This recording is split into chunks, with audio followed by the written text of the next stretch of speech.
Hey friends, welcome back to another episode of Theology in a Raw. My guest today is my good friend Patrick Miller, who is a teaching pastor and director of digital relationships at the Crossing Church in Columbia, Missouri. He's got a master's degree from Covenant Theological Seminary. He co-hosts two podcasts, the 10-minute Bible Talks and Truth Over Tribe with Keith Simon. He and Keith are also the authors of two great books, Truth Over Tribe and their most recent book, Joyful Outsiders, which is really, really a fantastic book. I had the privilege of reading a pre-release copy and offer an endorsement of it. Would encourage you to check it out. This conversation is wide-ranging in terms of our cultural moment and the concept of Metamodernism, which we unpack in this episode. So I think you will really enjoy this episode. Patrick is one of my favorite cultural critics who understands different cultural movements happening in our society and just has an uncanny ability to integrate understanding our cultural moment into his life and calling as a pastor. Exiles in Babylon, the conference is coming up right around the corner, April 3rd to 5th. If you want to attend a conference, register now. We are starting to really fill up. theologyraw.com, all the information there is there. It's going to be a fantastic conference. I cannot wait. All right, please welcome back to the show for, third or fourth time, the one and only Patrick Miller. Patrick Miller, how are you doing, man? How are you doing this morning? Actually, it's not this morning anymore. It's afternoon. It's afternoon for me, but is it for you? It just turned afternoon. Yeah, it's 12:03 my time. Perfect. All I know is it's great to be talking to you. We always have fun. And we get in trouble sometimes. Why don't we start? We talk a lot offline, and probably the one thing I appreciate most about you, among many things, Patrick, it's not like the books, is it? What's that?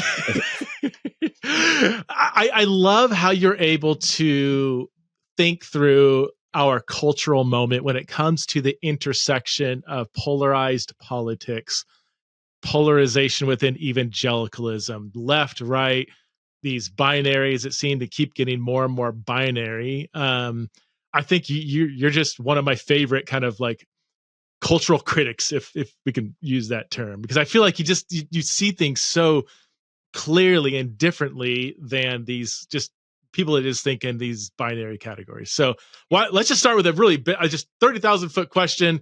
You can take it wherever you want. Tell us about our cultural moment. It is now, we are at the time of recording. I don't know, was today February 1st, January 31st? What is it? I don't know. January 31st. So we're 11 days after the new president has taken over Babylon. We can start there, or where do you want to go? How are you viewing the start of 2025?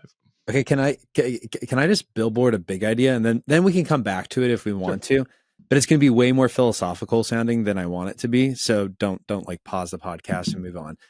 I think right now we are living through the moment where our culture finally leaves postmodernism behind. Really? I think postmodernity, the door is closing. And I think the way in which we're seeing that, and we can talk about what I think comes after postmodernity. And I don't have a crystal ball, so I could be totally wrong, but I do feel rather confident about that statement. I think that we've lived through kind of the downward spiral of postmodernism, starting in the 90s all the way up to the present, leading to this very, the last 10 years have been so cynical, so deconstructive, to gain a wide audience. I mean, look, here, can I just do some, I've got it right here. I'm going to read this to you. I'm just going to talk about some books. And this is not a critique, by the way, of any of these books, nor am I saying that they're the same. Like, they vary tremendously in outlook. They vary tremendously in quality. Okay. So don't send emails to Preston or me saying, you said these are the same. I'm just acknowledging like that this cynical, deconstructive mood has characterized our last 10 years. So I'm going to read some books, and these come from the left and the right. Okay. The Roy's Report starts in 2018. Jesus and John Wayne, 2020. These are all books that are very critical and deconstructive. And by the way, evangelicalism deserves to be critiqued, in some ways deconstructed. Sure. So again, don't hear what I'm not saying. I just want to name it. When Narcissism Comes to the Church, 2020. Church of Cowards, that's Matt Walsh, 2020. The Rise and Fall of Mars Hill, the podcast, 2021. Fault Lines, that's Vadi Bakum critiquing the left and leftism inside of the church, right? That's 2021. Great Sex Rescue, 2021, critiquing, evangelical culture around sex and sexuality, something you talk a lot about. The Boniface Option by a guy named Andrew Isker, who's really deconstructing what he sees as like left-leaning evangelicalism. Losing Our Religion by Russell Moore, 2023. Shepherds for Sale by Meg Bosham, again critiquing left inside the church, and Invisible Jesus, Scott McKnight. Now, again, I'm not saying anything about this, but like, isn't it remarkable? Like, can you name a single book in the last 10 years that had anything maybe positive or constructive to say about evangelicalism or the church that got more airtime than any one of those books? Can you think of one? I mean, no, I can't. Not that there isn't one, but yeah, there might be one. And all of those are both, I mean, left and right. The right critiquing the left. Yeah, that's why I right. included them. I'm trying to make a point. Like, it's not like one side or the other. Right. Like, it's a mood. Okay.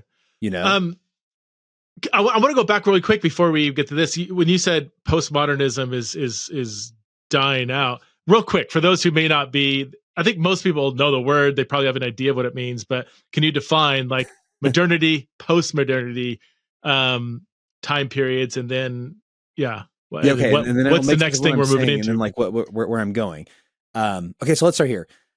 Go back to the pre-Enlightenment, like traditional era. Everybody kind of has a traditional worldview, at least in the West. You have Christendom. People have, pretty much shared beliefs about how the world should be run, and everybody kind of lives in this organized cosmos, right? Like, you're born into your family where you're at. You don't move up, you don't move down. You're right where God puts you. And then the Enlightenment comes along and says, actually, like people like Martin Luther and others, humans don't need priests to access God. They have human reason to be able to think for themselves. And all of a sudden, they're beginning to question all of these traditional beliefs that we historically held. And so it's this very, Descartes, I think, therefore I am. Like, you start with the self. I know that I'm real, and then I work out from there. And it's very critical and deconstructive of the traditional reality that comes after that. And again, this is terrible philosophy and history, and anybody who knows it's going to like laugh at me for this, but we're doing it quick. You kind of move from that over centuries into the modern era, which is, again, very cynical about that traditional past reality. And they're trying to say, hey, there's maybe some sort of ultimate reality out there, and if we use science and reason, we can build toward it. Like, this is like Superman, right? Like America and justice and the American way, like that's what it is, And the funny thing that happens there is it goes that way, right? Like, we have the Soviet Union, there are enemies, they're godless, right? And you live in this modern moment of, if we can just get our minds around the right way of thinking and be scientific and reasonable, then we'll build this city on a hill. Ronald Reagan, think about him, and that's very much our narrative. And then all of a sudden, again, postmodernity, the philosophers are back in the 60s and 70s, but it starts entering into our culture in the 90s. And people start realizing, like, well, wait a second, maybe this modern worldview, this kind of grand narrative we have, like, what if it's just like that traditional worldview? And what if it's just a play for power too? And have you ever noticed that, like, those modern narratives, like, they're all around like white men in particular? And you get this new mood of like cynicism and irony, where we're trying to show, like, I'm not naive to like the false reality that came before. Like, I love my friend Paul Anleitner talks about this. Like, he says, like, compare the Cosby Show to Seinfeld. Like, then you get modernity and postmodernity. Like, the Cosby Show is this black family, right? But they believe in meritocracy. And if you work hard and you do school and you're the best that you can be, then you'll be wealthy and have a good life, right? And then Seinfeld comes along, and like, the only rule in Seinfeld is like, no one learns any lessons and no one hugs at the end, right? And it's like, it's very postmodern in the sense, like, it's literally about these characters who are making a show about nothing on a show about nothing, and it ends with all of them in jail because they're bad people. Like that's Seinfeld. And so that's this very like postmodern, cynical, and it keeps growing and developing over time. We get into more identity politics in the 2000s and the 2010s, but it's that same deconstructive mood, that same like, hey, I don't want to be naive. I see how the world works. I see all the power plays that people are doing, and I want to get past it. And so I think the last 10 years are kind of the like conclusion of this very deconstructive cultural mood that we've been in. And we see, I mean, I use evangelicalism as an example. We're just catching the wind of our culture. Like, evangelicalism is always behind culture in general anyways. And that's what we've seen. Like at the end of this postmodern era is everybody everywhere is deconstructing and showing how the other side's got their narrative. They're trying to take power, et cetera, et cetera. And I think what we're seeing in 2025 is this bizarro world shift where now all of a sudden, like, it's okay to be kind of naive and enthusiastic and sincere. Like, think about like the Trump dance. Like, the Trump dance? You know what I'm talking about? No. All right. Well, it was like it was an international phenomenon. You had like sports superstars in Japan, in the US, doing like his weird little like arm T-Rex arm dance. You can go search it. Right. And so it's like this ironic dance on the one hand, like you can't really tell people are making fun of Trump, but they're kind of into it. And it's like in this weird way, all of a sudden, like Donald Trump is being someone who can now be like ironically enjoyed and like almost celebrated as like this hero, like creating this new meta narrative of like this new pro-American reality. Like even Trump has this like modern, postmodern thing going on, right? Like in the Apprentice days, he's like the modernist and Rantian vision of like this ruthless capitalist, right? And then when in his presidency, he becomes postmodern, both as like the critique, as the object of postmodern critique. People are deconstructing him, but he himself is postmodern because his discourse is totally post-truth, right? Like you don't know if anything he's saying is true or real. That's one way to put it, yeah. Right. And now all of a sudden, like it's something different because, you know, after his first inauguration, 500,000 people marched on the Capitol. Right. You have the Women's March. You have all of this resistance. You have the New York Times, even federal agencies militarizing against Donald Trump. Where is that? Yeah. It is gone. Like there is no energy. The New York Times actually wrote a piece recently saying that hyper politics is over. There's no more energy for this kind of deconstructive thing. You have Snoop Dogg in 2016 saying that if you performed at Donald Trump's inauguration, you're a racist. Like you're all on board for the racism. And who's performing at his inauguration in 2024? Snoop Dogg. Really? You have the Village people sending him cease and desist letters because the dude loves YMCA and he's playing it at all of his rallies. Yeah. And who's playing at his inauguration? It's the Village people. You have all of these tech giants and moguls from Jeff Bezos to Mark Zuckerberg to Elon Musk, who historically were supporters of the left and very critical of the Trump regime. And they're sitting behind him at the inauguration with their spouses. Well, the ones who have spouses. Yeah. Sometimes second spouses. Anyways, that's neither here nor there'd be a lot of spouses if we added them all. Right. So like we're seeing this like crazy end of this interest in deconstruction. And it's like, okay, he's here and he's got this crazy new vision. And like, it's almost like we've been left hungry in the postmodern rebel for meaning and for purpose and for transcendence. And now, like, I don't know how long this like weird coalition of like pagan techno mystical guys like Rogan who are into like UFO spirituality can hold together with like the populism of Trump. But like, there's something bigger going on than just like the culture's moving right in general, if that makes sense. Yeah. And this says nothing, by the way, about like the religious renaissance we're going through right now. Like the amount of crazy things that are happening in religion it's nuts. I mean, last year, Bible sales went up by 22%. Really? 2020 was an all-time low. So the last 4 years, there's been a massive uptick. Last year alone, 22%. And here's the crazy thing. When you look at the stats, it's largely from people buying Bibles for the first time.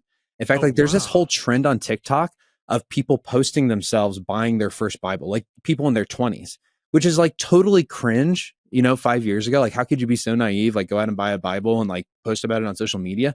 But now it's like weirdly kind of cool, I mean, I could keep going. I mean, you've got all of these, there's just so much going on, these weird conversions. What's the I want to get to the religious part. I think that's probably the most interesting, but what's causing the shift from Trump 1.0 to Trump 2.0? Do we need to hang everything? I mean, is he the center of gravity of this whole shift, or is he the symptom? Is he like a byproduct of deeper shifts happening? And what's the cause of it? Well, why are people why are we emerging out of postmodernism? Well, I think that he appears to be the center point, but I don't think he is the center point. What I mean when I say that is like, again, around this whole election, and I don't particularly like the term woke, but whether you want to call it the successor ideology, whatever terminology you want to use for that phenomenon, in the last 6 months, it has broken apart. Yeah. I mean, a lot of the like institutes and institutions that were built to kind of move it forward have fallen apart. They don't exist anymore. They don't have funding. Their leaders have been discredited. You've got that phenomenon going on. And it seems to me like there's just like this, with at least in America, like two things happen. One, life always hits on the rocks of reality.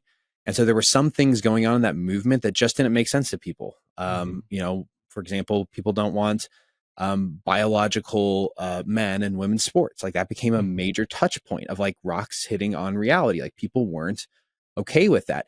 But I think even more than that, like progressivism, it fell under its own weight. It was so successful. It took over Hollywood. It took over journalism. It took over our biggest businesses. It took over the federal government. And the American spirit is a spirit of independence and rebellion. And now all of a sudden it's cool to be against the zeitgeist, this spirit of progressivism. And so like, I'm trying to like paint all these. I'm like, the religious thing I think is actually a part of the same picture. Like Richard Dawkins has called himself a cultural Christian. You have very famous new atheists converting. You have the Joe Rogan interview with Wesley Huff that goes out to 25 million people. It's the largest gospel presentation in human history, where Joe Rogan, who by the way used to make fun of Christians, like, you guys believe in the sky fairy. Now all of a sudden, whoa, like he's saying wow when he's talking. You know, Wesley Huff's talking about like papyrus, and Joe's like, whoa, papyrus, this is amazing. You know, do you think that interview was a major cultural moment? I think obviously in evangelical circles it was. But even I think about the cultural influence that Rogan has. I mean, his interview with Donald Trump was, I would say, one of the most significant, one of several, but one of the more significant reasons why Trump probably even got elected. Yeah. A 3-hour down-to-earth conversation where people can see his humanity, not just sound bites. And I think there were some people that were mildly critical of Trump on the fence that were probably pushed to voting for him after listening to that. I mean, 100 million people viewed that, at least, I think, viewed that. Oh, yeah. No, I mean, a lot of people are saying Barron Trump basically helped Trump win the election because he saw that this was going to be a podcast election. But I actually think there's something deeper than that. Okay. I think that the American people, again, this is the postmodernity part. I think we are tired of cynicism.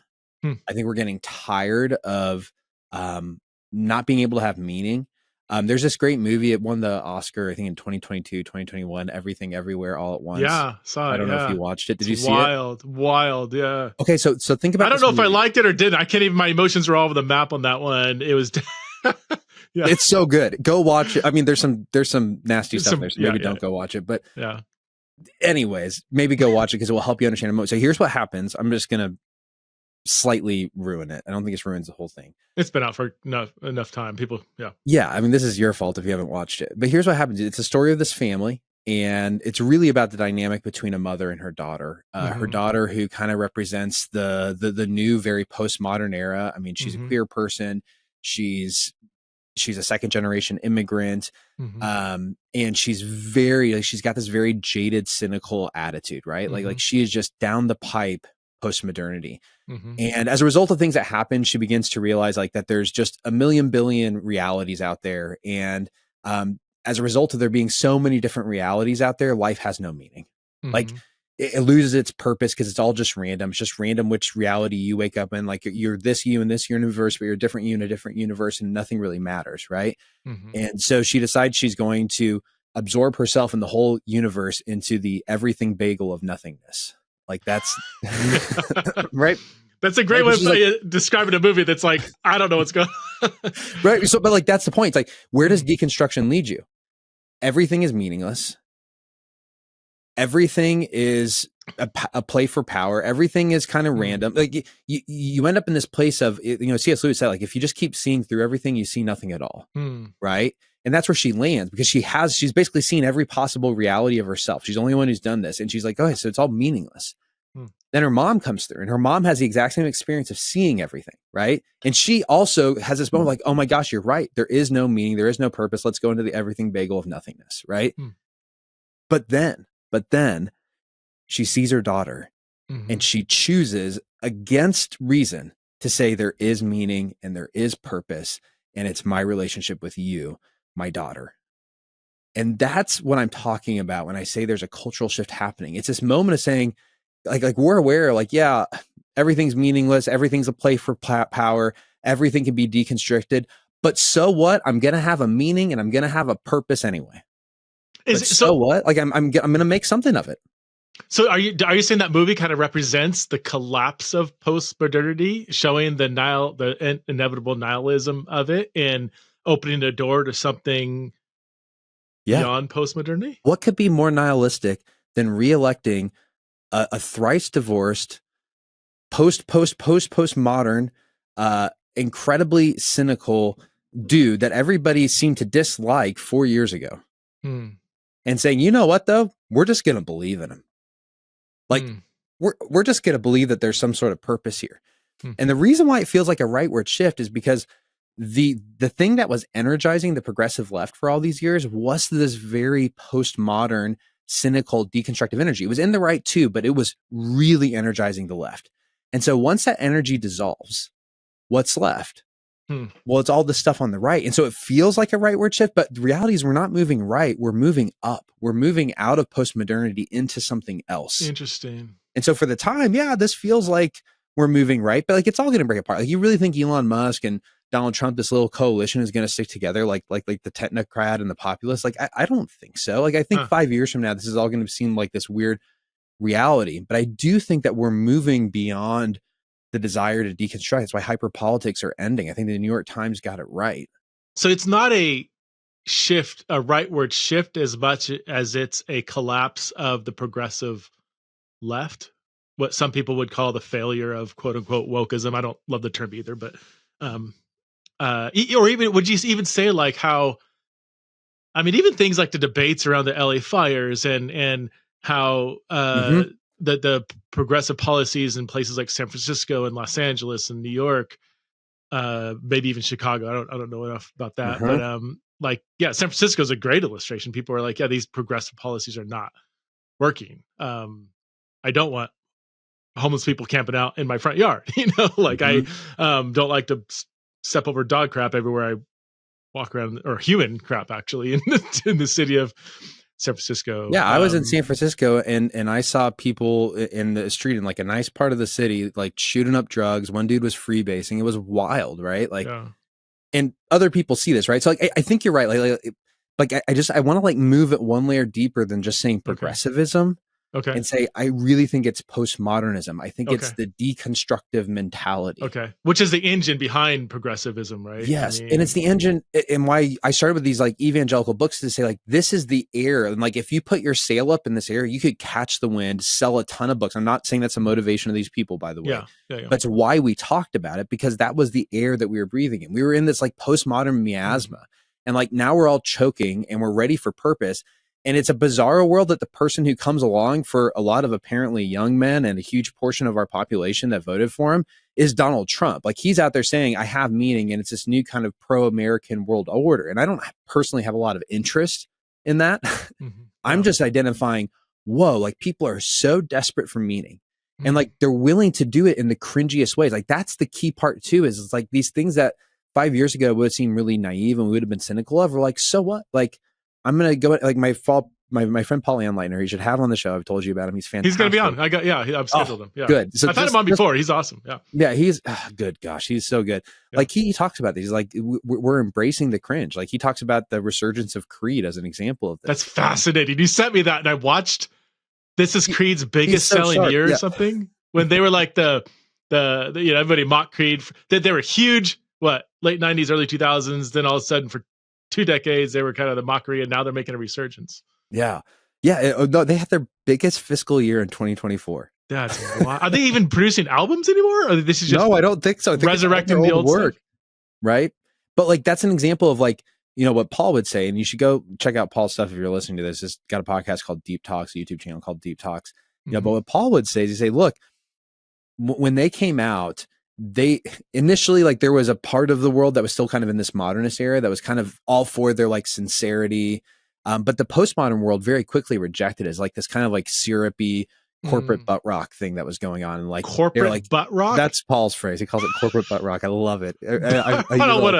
I'm not sure what kind of image I'm supposed to have. Yeah. But anyways, but like, and now all of a sudden you got these, teams in the MLB who are like listening to it as they're warming up for the game. It's become incredibly popular amongst Gen Z. And it's like, they know that it's cringy. Like they know, like, can you take me higher? Like that's I love that song. That song is so good. Dude, it's so cringe. But they're like, okay, let me give you one other example. I don't even know if we can do this on the podcast. It's the Algebra. We can do whatever you want. Okay. Yeah. Can you listen to something on the podcast? Like, can you listen to a song? Oh, I don't know copyright stuff. Like if I play a song. Yeah, that's my question. Okay, so if you're listening to this, and you can do it here if you want to, Preston. Maybe the other people can just pause it. Yeah. Go listen to Jars of Clay. Their album, their song Flood. Yeah. Go watch the music video, actually. So it's a song about like being taken up from like the mud and the mire. Uh-huh. And life is hard and it's painful, but they're asking God to pull me out. If you watch the music video, it's like the colors are very, muted. It's muddy, it's muddled, it's brown, it's green, there's rain, it's depressing. Like people are like in this like weird cave, like having to watch this like green face on a screen, right? It's like, it's very postmodern, right? Like it was speaking to its moment in a very good way, right? Yeah. Okay, then I want you to listen to a different song. This is a recent popular song. And here's the crazy thing. It's also about being stuck in the mud. It's also about being stuck in the mire, right? It's called Up, ! By Forrest Frank. And this song is a banger. It's exuberant. It's colorful. It's hopeful, right? Topically, they are almost identically the same, but the way in which they go about it, like what Forrest Frank is doing in this video, if you had put that out in 1999, it would have been so cringy. It's like, dude, this is like way too exuberant, way too ebullient. Like just what are you doing, man? Like this is cringy stuff, But now this guy, he's Gen Z, he's blowing up. I mean, everybody's listening to Forrest Frank. He's singing about God taking him up, right?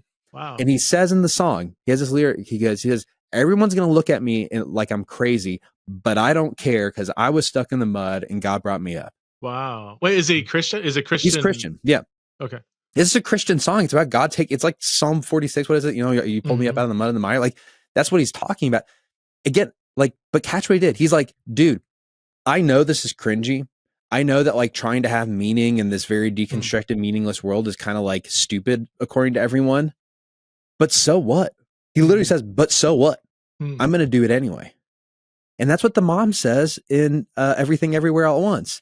Yeah, I know there's no meaning. I know there's no purpose, but so what? You're my daughter and I'm just going to choose to love you and make this be my meaning anyways. If we're moving beyond postmodernity, what is the thing we're moving into? Is there a word for it yet? Or not that there probably will be once it gets underway or whatever, but yeah, I mean, so I've been reading so many books. My friends are making fun of me now about metamodernism. Metamodernism. That's what Paul's going to come on and talk about. So yeah, Paul's the guy to listen to. You shouldn't listen to me. I'm just finding people like him who are interpreters of the metamodern tradition, you might say, really helpful for myself as a cultural commentator and as a pastor who's trying to understand how to contextualize the gospel. Like I come into his work and then the work of all these other authors. Most of whom aren't Christians. I find it very, very helpful. And what they all share in common is that postmodernity left us hungry and devoid of essentially what our souls need to thrive. And now we're not going back to modernism. It's not that our culture is going back to grand narratives. Okay. It's that our culture is saying, yeah, we know, like with a wink and a nod. Yeah, we know it's all kind of pointless. We know it all can be deconstructed.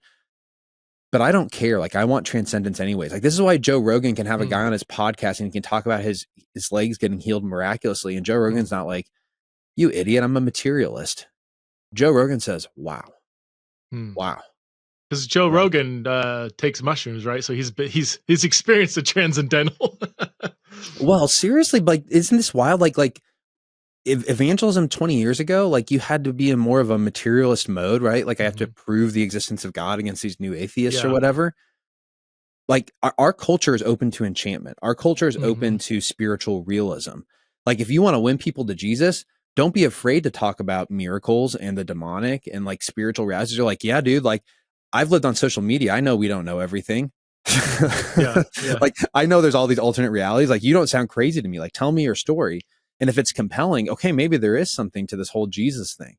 And it's like what produces the most beauty and good in the world, not which narrative can you prove without a shadow of a doubt, logically or analytically. It's what is the most beautiful and compelling way to live, right?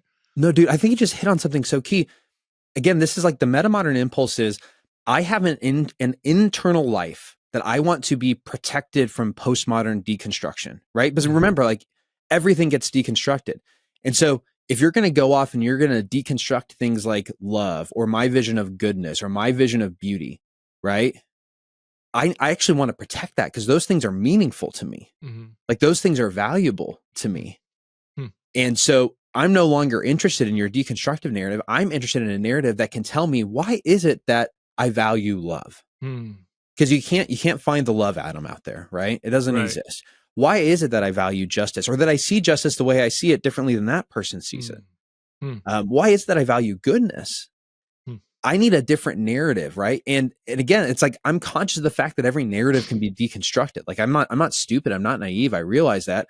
But these are real experiences. And so can you give me a narrative that makes sense of my experience and allows me to protect what I see as being valuable here? Like this is a very different kind of apologetic than even what we had 5 years ago. Like I think apologetics 5 years ago was very much so kind of an apologetics of, hey, we know that Christianity has, been a colonial force, or we know that Christianity has been this force for evil, but let me show you maybe the good and beautiful things that Christianity has done, or the way in which it's informed some of our good and beautiful values, right? It's like very like it's responding to the cynicism in a sense, which is good. Like you have to respond to people's aspirations and objections. I think the objections are rapidly changing. I mean, again, we just have to make sense. Like our culture has changed so much in the last 6 months. It's almost mind boggling if you're paying attention to. I mean, just the flip flops and swaps, the religious interests, all of these things are totally new. Like we haven't seen anything like this, at least in my lifetime. Hmm. And I don't know what it means. It does seem to me that people want transcendence, they want meaning, they want purpose, and they want to be protected from the deconstructors because they're exhausted by them. How I'm still trying to figure out how is that related to Trump? Not to bring it all back to Trump, but I mean, is it more, just the lack of trust in his opposition? Um, is it his, at Think least about he think has a about rhetoric of challenging elitism, corruption among, in institutions and the government. I mean, massive distrust, right? In Mhm. mainstream media, like people just don't believe mainstream media anymore. Like it's No. collapsing. They don't trust the government. They've seen, I think COVID did a number on people, with a lot of stuff coming out with all the censorship and Mhm. the Fauci and all that stuff, and um lab leak, and no, it was, like there's so many things in the wake of that so I mean there's so many layers here that the last 4 years especially have probably challenged people's assumptions, and Trump maybe be tapping into that again. Whether he's actually draining the swamp or is part of the swamp, we can debate that. It is interesting that the richest man in the world is Yeah. Anyway, we Remember what I said? How long does the technocrat populist coalition hold together? I don't know. For yeah. that exact reason, right? Like there's some problems. Well, here would be my contention. I mean, there were a lot of factors that played into this election, and no one's going to know exactly why the way it went. Mhm. A few observations. Remember what I said about the power of the miraculous and the power of creating aspirational meaning. Mhm. The minute Trump survived that assassination attempt, Mm. I think that was the first major turning point was obviously the debate with Joe Biden and Joe Biden stepping out, right? Yeah. Which I don't think really maps onto what I'm saying. The Okay. second one is that assassination attempt, right? And you have people who, and I'm not agreeing with it, but you have people who make this almost transcendental meaning out of Yeah. his survival, right? Well, he says that, right? Like Yeah, he yeah. does. He says, God saved me, and I have a purpose now. And I think I don't know that I believe everything Trump says. Nothing makes more sense to me than Trump believing that he's God's chosen one. So I think he's Like he actually believes. Yeah. He's not being dishonest in his evaluation of that. Yeah. and I think if you watch his campaign after that, he was incredibly aspirational. Hmm. He had a vision of where he wants to take America. And I'm again, we're not in evaluating mode, but he was aspirational, and people were drawn to his aspiration. They were drawn to his ability to make meaning. And this isn't to say that he didn't have critique. I mean, he was incredibly critical of Joe Biden, but like compared to the 2020 election, all that Donald Trump seemed to be capable of doing was trying to deconstruct Joe Biden. Like that was what his focus was. Mm-hmm. Whereas in this election, he has and it says something. I mean, his first day in office, he signs all these executive orders. Like that's aspirational. Mm-hmm. That's make meaning stuff. That's let's live with a purpose stuff. Mm-hmm. Like he's again, I think he believes it. Now compare that to Harris's campaign. All she could speak cogently on was him and deconstructing him. That was the main message of her campaign, is we can't have this guy back in here. And I think, again, people, I'm not saying everyone, by the way, like, I just need to be clear. Modernity, postmodernity, metamodernity, these things all live alongside one another. And depending on your region and area, I'm not saying like there's no clean gone break and a new one's here, right? Like I'm saying which one has the loudest voice, right? And I'm saying I think we're on the downward swell of postmodernity, on the upward swell of something new. And I think Kamala was a quintessential postmodern politician in the sense that she was very deconstructive. She wrote that was her message, was one of deconstruction. You're saying we're at a turning point when people are not really energized by simply she's deconstructing him, and she was very much so invested again in kind of the woke politics. And again, I think that there's an exhaustion around that amongst, I'm not saying everybody, but I think amongst a lot of Americans, there's just exhaustion around it because it seems like there's no end to it, right? Like once you tear down this wall, what's the next wall? What's the next wall? What's the next thing? Okay, I see where this game is going. Like, it's coming for me and I'm tired of it. Yeah. So like that's what I'm trying to get at. And like, that's why I think people are turning to religion. And it's not just Christianity. Like, I mean, Joe Rogan's not a Christian. Like, he's some sort of like neo-pagan UFO mysticist. You know? So funny, but he's the biggest podcaster in the world, biggest media personality in the world. Like, that says something. And you have several that are in the same vein as Rogan. Lex Friedman is super popular. Lex Friedman might be my favorite podcast interviewer. I love his posture, the diversity of guests he has on, his curiosity, his honesty. He's like a scholarly, much more mature version of Joe Rogan. I Rogan is acquired. Yeah, I don't listen to Joe Rogan much. I'll listen when someone's like, this is an episode, because I think he has a cultural touch point. So I feel somewhat of an obligation because so many people are listening to understand what he's saying. I'm more interested in Joe Rogan as a cultural, what he says about our culture, like what is he tapping into? Why is he so popular? Those kind of things. But other, like Theo Vaughn and other, there's a lot of people in the same vein that are just kind of in this weird, honest middle sort of ground, Okay, so this resurgence in curiosity about religion and Christianity in particular, let's go there. Talk to us about the uptick in Bible sales. I did not know that. What else are signs that there is a maybe shocking renewed interest in Christianity? Yeah, I mean, there's lots of things. One example is in Gen Z. There's more religious interest now amongst Gen Z men than women. First time in history that's ever been the case. It's just an interesting factoid. There's also like record-breaking numbers of Gen Z converting to Greek Orthodoxy. Like what like you want to talk, what would be more cringy to the deconstructive mind than joining a religion characterized by patriarchy? That literally has a patriarch It literally has a patriarch. Like there's no other word. Like, that's just the patriarch. And I'm not making fun of Greek Orthodoxy. I'm just saying, like, this is not what we came out of. What's going on? You've got massive conferences like the Passion Conference that's just blowing up. I mean, it's been around for a long time, but it's gotten so big now. They have to have 2 separate Passion conferences, and they both sell out. I didn't know I knew it's still around, but so it's bigger than ever. Passion. Yeah, they're selling at the Mercedes-Benz Dome in Atlanta 2 times in a row, 2 weeks in a row. God, what kind of this? I don't want to get too far off the topic, but who are the that used to be like the John Piper. I feel like he was big back in when it started. That's Louis Giglio's conference, and so who's speaking at it now? Like, who are the Christian leaders that are speaking into that? I don't know, obviously every single speaker, but like, I know this last time, I obviously have Louis Giglio, Jackie Hill Perry, spoken there frequently. Sadie Huff Robertson's another person who's come in there. Catherine Wolfe. Like, there's kind of a circle of people, I think, that are there. Ben Stewart. I don't know who those people are. Your Gen Z listeners do. Ben Stewart? Who's Ben Stewart? He's the pastor of Passion City in Washington, D.C. He led a college ministry at Texas A&M that was absolutely ginormous for years. He's written a lot of books. Like, his recent book was on like singleness and dating. Like, and in a lot of ways, like, this is no offense to him. Like, if you read his book, it's like a kind of like reheated, like updated version of like a lot of stuff that was out about dating before, like just kind of now for a newer audience. So I'm not trying to make any comments on the speakers there. I've actually heard really fantastic things about the conference for what it's worth. I think it's a great conference. Yeah. And that might bother some people, but I think it's awesome.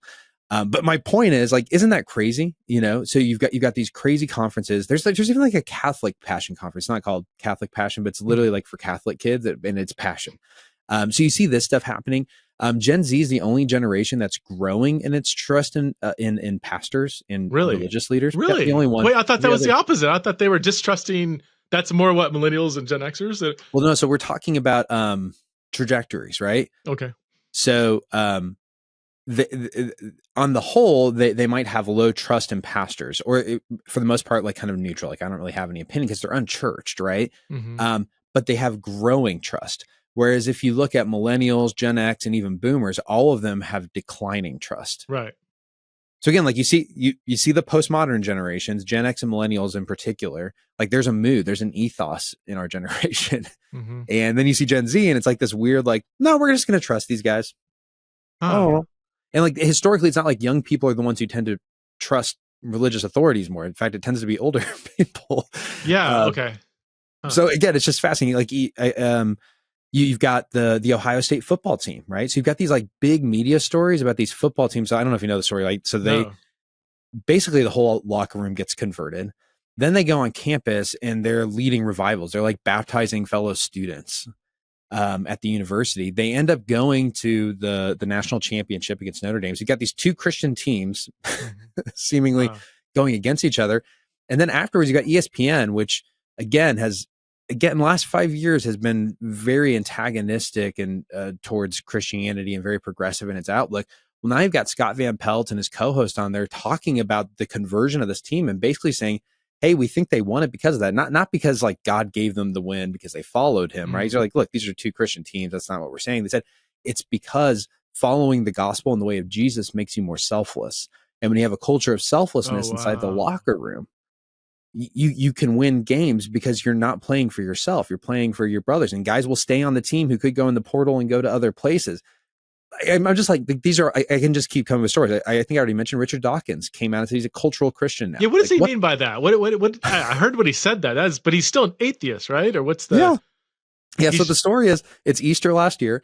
And for whatever reason in the UK, they decided that they were going to celebrate Ramadan with like their decorations and lighting instead of Easter during that season. And he apparently is really offended by this. He says it's basically like an aesthetic thing. He's like, look, I think we're a Christian nation. Like we have a Christian heritage. And it's like, he's like, I love the hymns and I love the parish churches. And I consider myself a cultural Christian. And we would lose something if we didn't have that. Now, if you know Richard Dawkins, like this is like, what the heck is going on? I've never heard him say anything like that. Because he despises, I mean, in the past, like very... Not like I think it's untrue, but just seem to be very viscerally against Christianity. Yeah, I mean, he says religion, Christianity, Islam, all of it, right? Like this is the source of violence and evil in the world, and we need to purge it, right? Wow. Now I'm a cultural Christian. You have all kinds of. I mean, you have other new atheists who have converted, rather publicly in the last year. Russell Brand, would Russell Brand? I mean, that his you got someone like Russell. I mean, it's like you can think of these stories of like celebrities converting, like that's nothing new. Like that happens, like Bob Dylan, whatever else, Kanye, or whatever. Oh, this person became a Christian. Like it's the time frame in which all of this is happening in a very consolidated manner that is drawing, our attention. You had like Ayaan Hirsi Ali, very famous new atheist. She converted. Her husband, who's a very well-renowned historian, Niall Ferguson, he converted. Like you've got these like weird conversion stories that are becoming very, very public.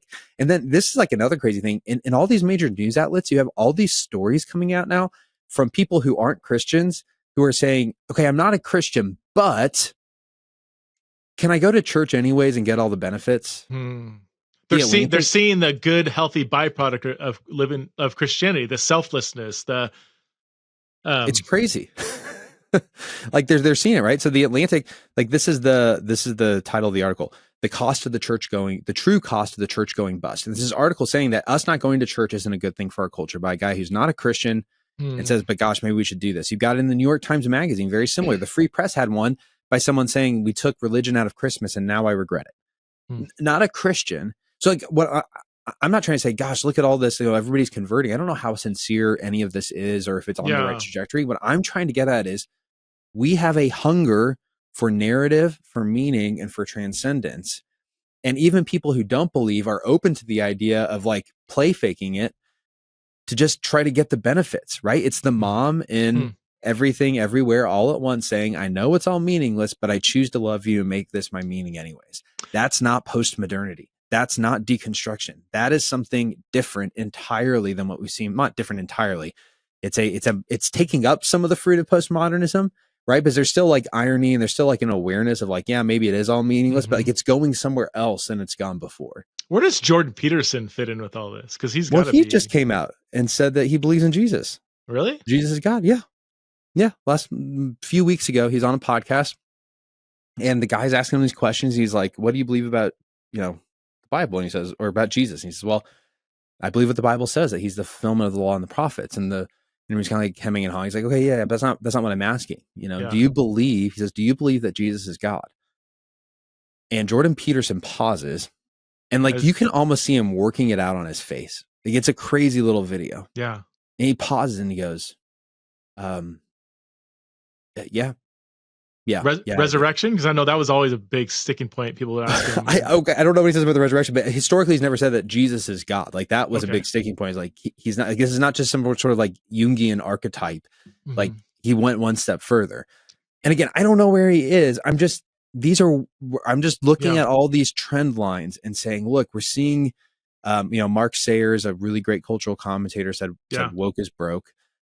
He was the guy who did the Cultural Moment podcast, by the way, with John Mark Comer, which was kind of a touchstone for a lot of pastors and thinkers back in 2018, 2017. And they were just basically articulating, how do we live in this deconstructive moment? Mark Sayers, just a few weeks ago, came on the podcast and he goes, we have to do that again because of that world is gone.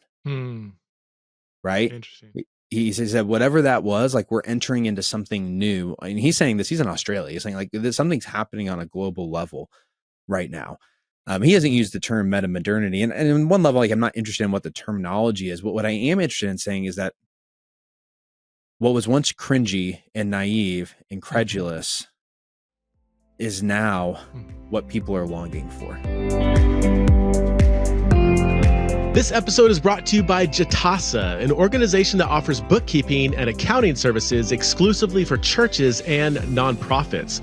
So the name Jitasa simply means the spirit of serving others. And with over a decade of experience and clients across the U.S., Jitasa helps nonprofits and churches of all sizes manage their bookkeeping, accounting, taxes, and CFO services. So with Jitasa, you can outsource both your bookkeeping and accounting services or just one of these. Either way, you can be confident that Jitasa will provide professional services designed to meet your nonprofit's specific needs. From reconciling accounts to compiling financial statements, Jitasa's accountants will help your nonprofit or church regain control over your finances, reach your goals, and plan for growth. And I love the key values of Jitasa: graciousness, conscientiousness, thoughtful integrity, and a commitment to community impact. And these, of course, align with the values of Theology in the Raw as well. Also, Jitasa, for what it's worth, is Theology in the Raw's first local sponsor. Jitasa is based in Boise, Idaho, which I'm super stoked about this. But their services, extend all across the country, so you don't need to be based in Boise to take advantage of Jitasa. So if you head over to Jitasa, just tell one of their team members that Preston at Theology in the Raw sent you. That's jitasagroup.com, or just click on the link in the show notes. Jitasa. Hey friends, if Theology in the Raw has blessed or challenged you in any way, would you consider supporting the show through Patreon at patreon.com/Theology in the Raw? We are actually revamping our bonus material that Patreon supporters get. So we are going to 2 bonus Q&As per month for all the different paid levels. Silver level gets access to ask questions for the Q&A episode, and also you will get access to Exiles in Babylon archived content.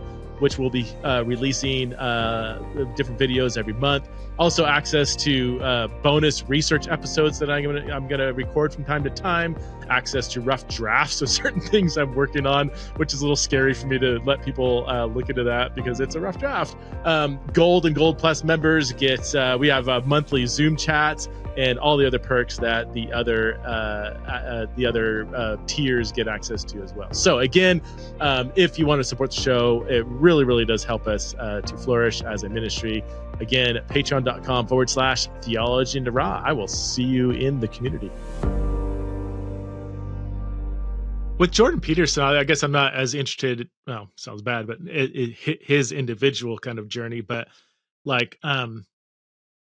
especially the early stages of Jordan Peterson before he got so big and before he seems to be wrapped up in more right-wing kind of political stuff.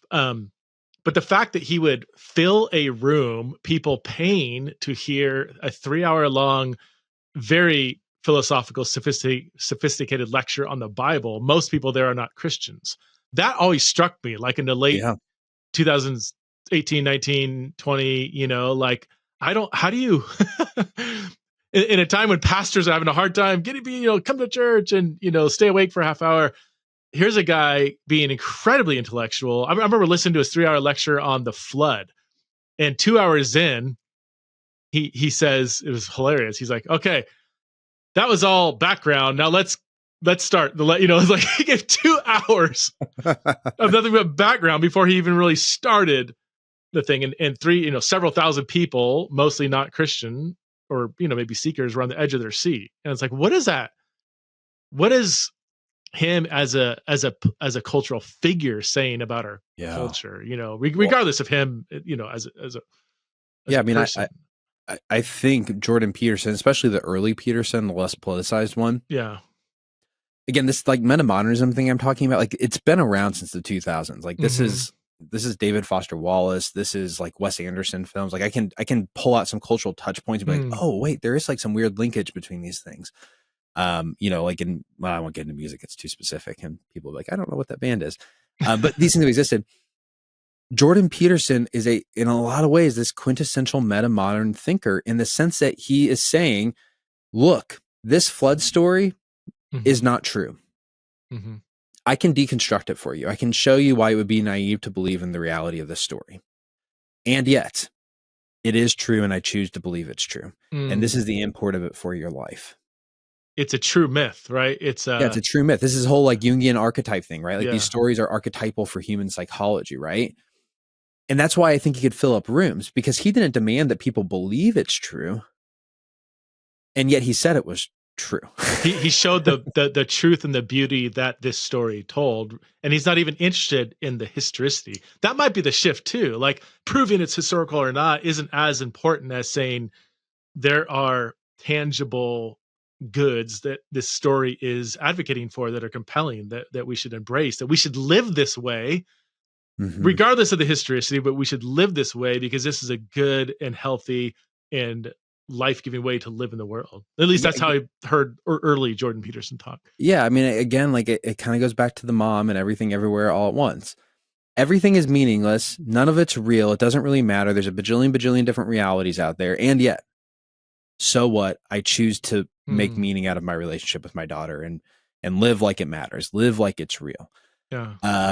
And like, that's like the interesting moment I think we're in as Christians all of a sudden is we're kind of back to this place where we have all of these people who say, if only it were true, if only this fairy tale was a reality, how wonderful would that be? And there's a lot of people who are willing to say, I know it's a fairy tale, but I'm still going to just pretend like it's true, even though I don't believe it, right?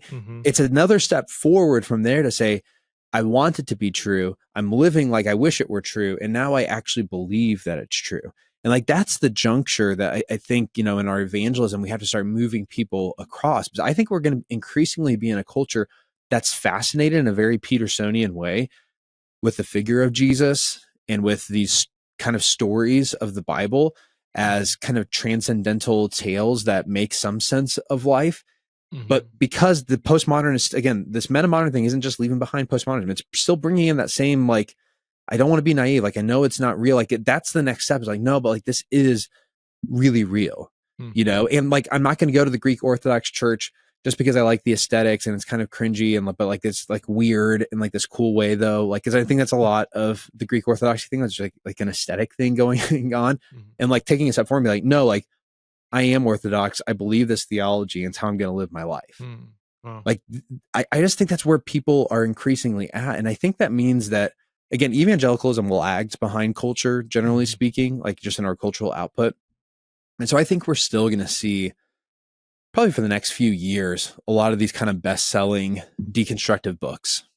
I mean, again, like last year, like Meg Basham's book, Shepherds for Sale, great example.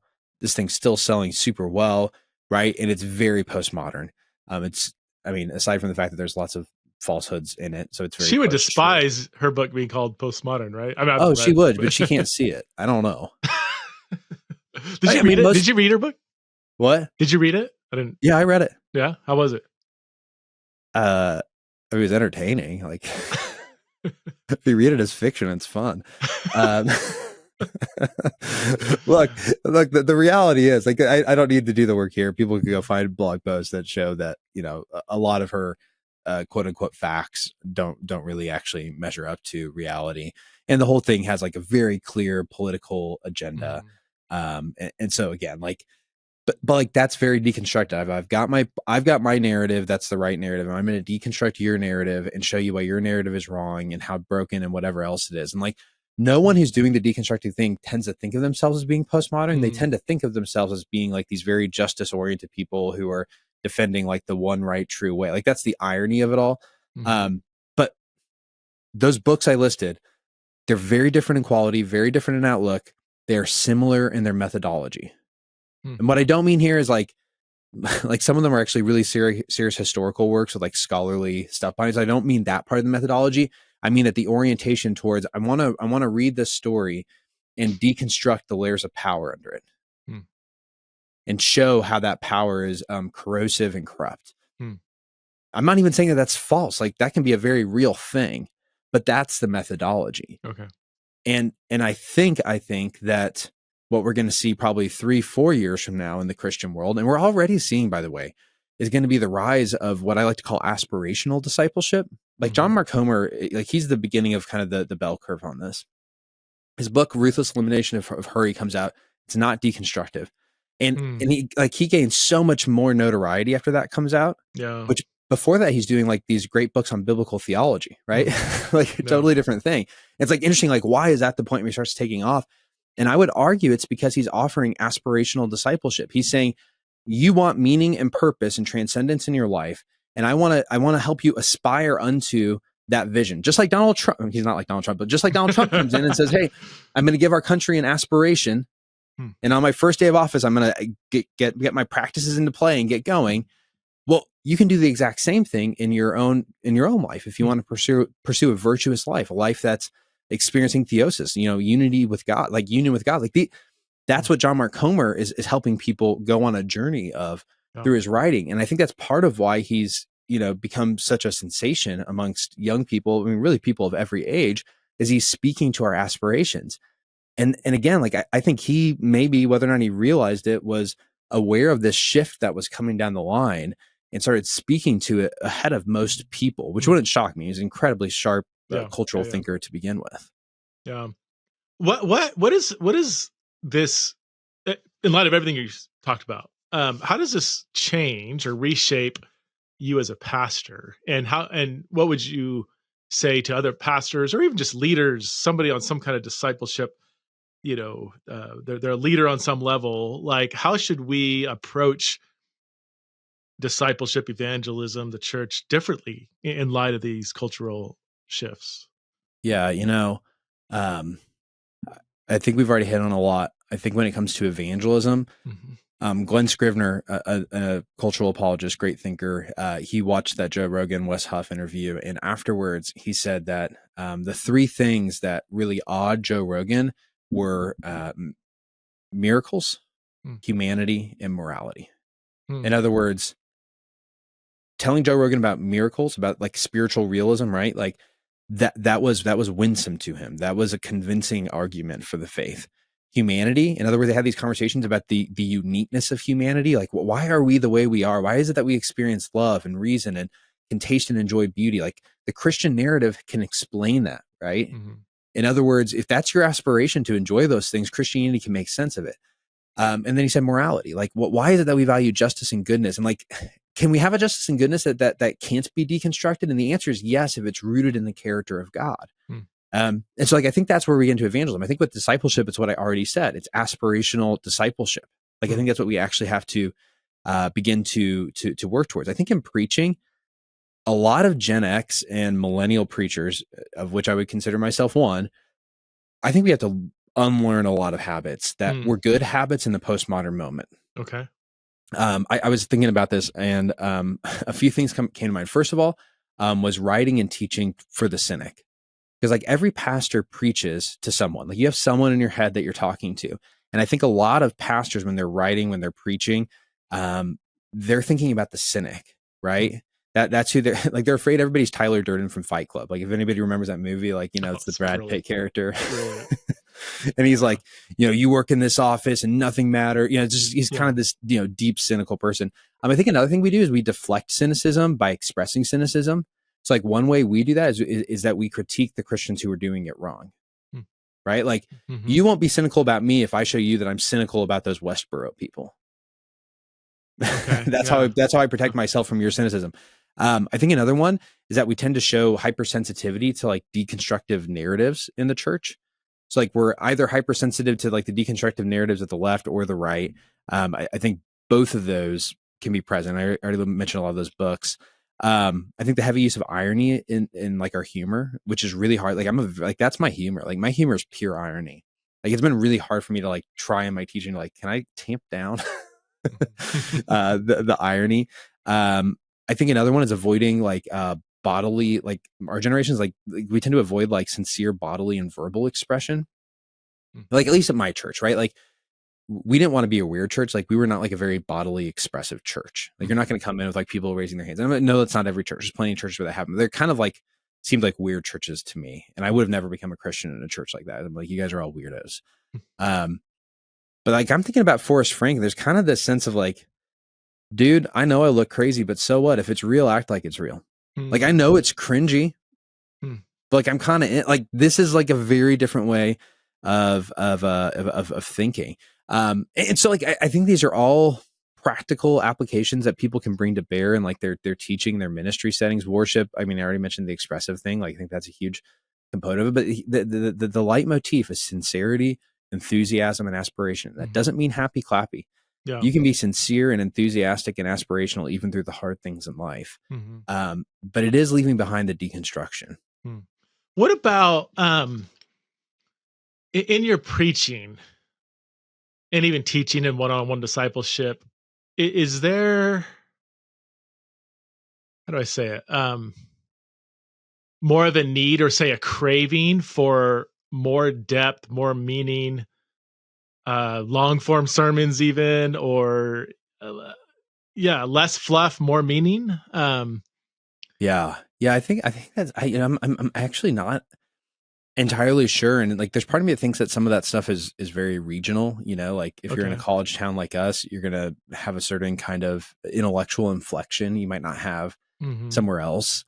Or like John Mark Comer is a good example. Like he's preaching in Portland and he kind of has like, much like Keller did, like this kind of, worldly, like I can bring in all the thinkers from all, you know, secular culture and weave them into this kind of Christian wisdom. Like, so I do think some of that is a little bit context regional specific. Like I can't imagine doing that in a, you know, maybe like a suburban environment where, you know, you got all these business people who, you know, maybe aren't quite as interested in like the intellectual. I'm not saying business people are all like that. There's plenty who aren't, but I don't know. Maybe there is. I mean, like I said, like being aspirational is good. Being enthusiastic is good. I think challenge, like the idea of virtue, I think is something that's going to become really prevalent. We're going to hear more about as people wanting to live with virtue. So like, maybe there's something. I don't know. What do you think? Well, I'm trying hard not to be biased. Like I don't want to assume everybody thinks like I do. So just because I want a super in-depth, meaningful sermon, means that everybody else is. But I think it honestly was the early rise of Jordan Peterson. That got me thinking, like, wait, this guy's able to fill massive rooms that pay money to hear 3 hours on the flood. What if, like, and I do think that there has been a fear, reluctance on the part of pastors from going deep. Again, not unclear deep, not boring deep, but like going deep in a meaningful way that is clear and engaging. I mean, or even go way back to my past. Like, John MacArthur could hold people on the edge of their seat in an hour and 15-minute long sermon about one verse, and he goes into the 5 different views and, whatever, regardless of his conclusions or whatever, like he cultivated this culture of people they want to go deep into certain things. And I often think, like, Christian publishers often are really scared to publish any book that goes over 300 pages, it's short, illustrations, whatever. But then I look at the New York Times bestselling list, and they're like, The Body Keeps the Score, and there's 500-page hardback books on psychology. It's Jonathan Haidt. It's stuff that's like, these are pretty beefy books that if I turned in a book like that, it'd be just rejected by they say, yeah, cut this in half, make it simpler. I'm like, but I don't know, like, it seems like the wider world, is craving more depth and meaning and isn't afraid to go deep. And also the rise of long form podcasts, the most popular voice in our culture, say Joe Rogan is 3 to 4 hour long conversation. Now, some of those can get weird, wonky, and X-rated, but just like comedian, so he can make you laugh. Yeah. Or, I look at, like, my most popular blogs are ones that are like 4,000 words. I was told at the beginning stages of blog, you don't go over 800 words, sound bites, podcasts, 25 minutes. It's oh yeah. It's like, well, I don't know, like, these early rules of simplicity, don't go too deep, it'll turn people off. I don't know. I hope there is a more of an actual longing for depth. But I think you're right. I think it depends on, each church and region and yeah, I mean, I think people are different. I mean, although I will say, like, I for sure had a similar experience. The most widely read article that I wrote last year was by far the longest. Yeah.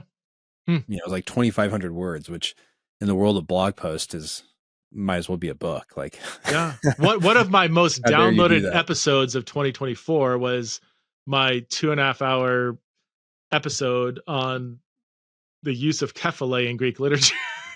Like, I was like, I almost didn't release it. I'm like, okay, nobody's going to listen to this. This is crazy. And then they did. It's like one of the most popular. Yeah. People talk about it all. And I'm talking like stay-at-home moms, and not just like a bunch of theologians. It's like people that, and maybe that, people are into that topic and stuff. But I just, well, yeah. So, but the more I think about it, and I'm going to keep going back to this postmodernity, but like an old adage. So this is both in, this is sound weird, like cyberpunk literature and postmodern literature. Cyberpunk literature, butt rock, all this. You never read you never read any William Gibson? No. Is this phrase? I think William Gibson came up with it. He's like the progenitor of cyberpunk novels. But like, cyberpunk is a very postmodern genre in general. I'm not telling you to read his stuff. It's kind of graphic and gross, but is this phrase, style over substance. And I think a lot of people might register, like, you've maybe heard that before. But like in the cyberpunk world, like, that was how you were supposed to live. It's like, it wasn't about having a deep soul or any deep meaning. It was about how you looked and how you appeared and how cool you were. Like, it was always about style over substance. And that even gets like articulated in Gibson's writing style. But then people have taken that and said, like, that's very true of postmodernity in general. Is like, we care more about style or surface over substance. And when you think about social media, TikTok, YouTube shorts, like, we actually have media formats that very much so embrace this style or surface over substance theme, over against like the long form podcast, books, longer blogs. And no shocker, like, some people are going to be drawn to one, some are going to be drawn to another. But I do think that in this metamodern era, that style over substance thing is inverting. Again, like, I'm going to keep going back to the Greek Orthodox thing. Like, there's an aesthetic to being Greek Orthodox, but like I wouldn't call it like stylish. I think what's attractive about it is that it's depth, right? It's like substance, even in the robes, even in the liturgy, even in every element, like everything is symbolic, everything has a meaning, everything is freighted with value. And I think that's what's appealing to people about the Greek Orthodox tradition, the Anglican tradition, the Catholic tradition. Is kind of what you're getting at.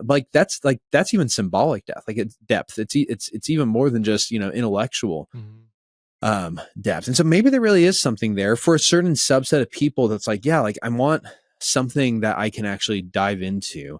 Because again, I'm tired of living in all these alternate realities in this like fragmented imagination. Like I just want to live in a single world, like a single narrative, and say, yeah, maybe it's not the thing, but so what, right? Like I'm just going to do it anyways. Where does so you just came out with a book, Joyful Outsiders, that kind of taps into a lot of these themes to some extent. Well, it's kind of different, but I mean, it helping Christians embrace not feeling at home in this culture. That might, I don't know if you'd resonate with that soundbite, but yeah, tell us real quick, what's the book about and how does it relate to the stuff we've been talking about? Well, so can I say how it relates to it? And like, this is like the no one knows this except for on your podcast statement. So I guess everybody's going to know it now. Yeah. I'll tell you how it relates to what we're talking about. When we first started writing the book, so it's called Joyful Outsiders. The original title was Beautiful Tension, which sounds like a bad romance novel. And then we changed it to Out of Place because we were just trying to describe people's experience. Like, what does it feel like to be in this world? I feel like I'm out of place. And our editor over at Zondervan, who's just a brilliant guy, Paul told us, he's like, guys, this is saying kind of what you're against, not what you're for. And he was saying that to it in part because he's a good editor, but also in part because when we sat down with him, we said, we are so tired of these deconstructive books that can only tell us what we're against, not what we're for. And we want to write a book that has a hopeful vision. And I not read any of this Metamodernism. It wasn't like I was reading philosophy, like, I figured it out, right? Like it was, I was exhausted. I was like, because me 5 years ago, like I was all in on this deconstructive stuff. Like I was even I was like, yeah, like this is it. Like we need this stuff. And like, I do think we needed it to a degree. So I'm not trying to throw it out. Right. But then there was like a point where I was like, okay, I'm done. Like I'm exhausted. And I and other people need a purpose. Like we need a beauty unto which we live, an end to which we're aiming and pointing our lives. And it can't just be evangelicalism is bad and broken. Like my life is bigger than that. Like if I go to heaven and God's like, hey, all you did was tell me how evangelical is bad and broken, I'd be like, oh crap. That's kind of a bummer, isn't it? And so we're meeting with them. We're like, we don't want to write a book that's critical of evangelicalism, not because we think evangelicalism is great, but because we just want to give people a sense of vision and hope and purpose in their life, even as they feel like outsiders in our culture. And so anyways, we had this book Out of Place, and our editor's like, hey, you're saying this is kind of it's a negative statement. Like it's describing like the pain. He's like, can you in any way articulate like what you're calling people to be? Like, give me the aspiration, give me the hopeful vision. And we're like, well, it's something about being an outsider. But as I was reading and working my way through the book, like that theme of joy just was, was shot through the whole thing. Like, that's what it is. Like my vision for what it looks like to be exiles in Babylon is not to be combative outsiders or conformist outsiders or conflict avoidant outsiders or cloistered outsiders. It's to be joyful outsiders, people who are filled with the joy of Jesus, not because they've released the tension with the world, but because they're thriving and living with it in him, in union with him. And that's where the joy comes from. Like he was an outsider crucified outside the gate. And then Hebrews says, now you therefore go outside the camp and bear the reproach with him. Like we've been invited into his outsiderness, and that gives us joy. And like that is a positive vision for life. And that's why the kind of second half of the book is all about looking at these mostly Old Testament, but some New Testament characters and exploring how they lived as joyful outsiders so that you can get some really practical, understanding of a vision of what it looks like for you to do that in your life. Because the Bible is so diverse. Like there's not one way to be a joyful outsider. We talk about 6. There's more than 6. Someone can write like the next book, Joyful Outsiders 2, the other 6 ways to live like Jesus in a disoriented culture. That'd be awesome. But that's what we wanted to do. Like I want someone to read this book and say, I have a vision for how I'm supposed to be engaged with my local community as a culture changer and a culture resistor, both and like I cultivate and I resist. And I know how I'm called to do that alongside others. And if people walk away with that and they're oriented towards being a joyful outsider in Christ's name, like that was the whole vision and goal. So like, it wasn't because we're looking forward to this moment and be like, oh, the moment's coming where people are going to want, a more positive vision. I do think that's where we're at. It just so happened, the book just got published as we're seeing these like major cultural shifts happening. Now, I don't think that's going to help our book at all, because no one knows who we are, but that's why we wrote it. So it is, a more positive counterpart. I mean, it fits in exactly how you started this conversation, which just is growing trend and perhaps even a climaxing of these nothing, largely deconstructive type works where people are craving more of the positive. Okay, what the foundations have been critiqued, torn down. I still need a foundation. I need to move forward with a foundation. What does that look like? The book's excellent. I endorsed it, read it, loved it. So yeah, encourage people to go buy it. I appreciate you taking the time to look at it. Patrick, this has been fantastic. Could talk to you for hours. In fact, I'll probably talk to you later on today, maybe. It's awesome being here with you as always. And hopefully people may get through this. Who knows? Maybe we all learned a new word, metamodernism, and people should tune in once we're Paul in here because he'll level up everything I said. Yeah, I think he's going to be on it might be a month from now, so it probably won't be out for another 2 months. But I'm excited. Yeah, you threw me some of his videos and I watched them. I'm like, oh man, this is good stuff. I've talked to Paul a few years ago and I haven't talked to him in a while. So I was excited to see that he's really, he was always sharp, but he's like really sharp. Yeah, he's lights out. So people should check him out. All right, man. Have a good one. Appreciate you. See you later.